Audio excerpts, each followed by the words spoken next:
مسجد جعرانہ مکہ معظمہ کے شمال مشرق میں تقریباً 25 کلومیٹر فاصلہ پر واقع ہے۔ یہ وہ جگہ ہے جہاں سے اہل مکہ مکرمہ کے زائرین اور عمرہ زائرین احرام باندھتے ہیں۔ یہ مسجد مکہ مکرمہ کی تاریخی مساجد میں ایک خاص مقام رکھتی ہے۔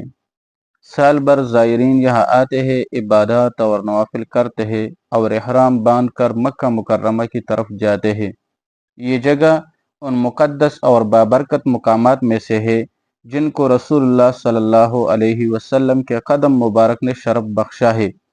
8 ہجری میں رسول اکرم صلی اللہ علیہ وسلم نے غزوہ حنین سے واپسی پر یہاں قیام فرمایا، جنگ میں حاصل ہونے والا مال غنیمت یہاں تقسیم فرمایا اور یہاں پر غسل فرمایا اور تیسرے عمرے کے لیے احرام باندھ کر مکہ مکرمہ روانہ ہوئے۔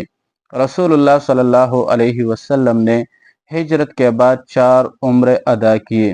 نمبر 1 عمرۃ الحدیبیہ، نمبر 2 عمرۃ القضاء، نمبر 3 عمرۃ الجعرانہ، نمبر 4 حج کے ساتھ۔ رسول اکرم صلی اللہ علیہ وسلم نے جب یہاں قیام فرمایا اس وقت یہاں پانی کا ایک چشمہ تھا۔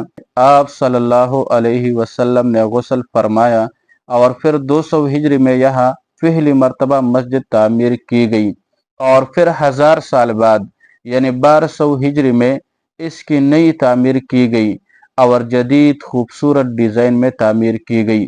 اس وقت مسجد کا رقبہ 1000 مربع میٹر ہے، جس میں تقریباً 600 نمازیوں کی گنجائش ہے۔ یہاں سے تقریباً 300 انبیاء علیہم السلام نے عمرے کے لیے احرام باندھا ہے۔